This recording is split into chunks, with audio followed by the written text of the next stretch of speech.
Hi అండి, welcome to our channel అండి. ఈరోజు దొండకాయ పచ్చడిని ఎలా తయారు చేసుకోవాలో చూద్దామండి. దానికోసం జీలకర్ర, వెల్లుల్లి, శనగపప్పు, మినప్పప్పు తీసుకొని ఆయిల్లో కొంచెం ఫ్రై చేసుకుందామండి.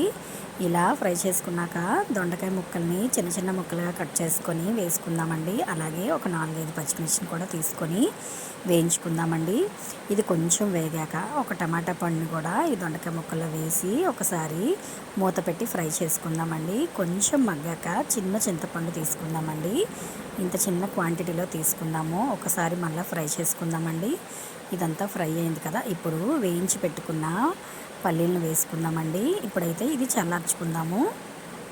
చల్లార్చుకున్నాక మిక్సీ పట్టుకుందామండి. ఇలా డైరెక్ట్గా తినేయచ్చు. నచ్చకపోతే కొంచెం జీలకర్ర, ఆవాలు, కరివేపాకు, ఎండుమిర్చి వేసి ఇలా పోపు పెట్టుకుందామండి.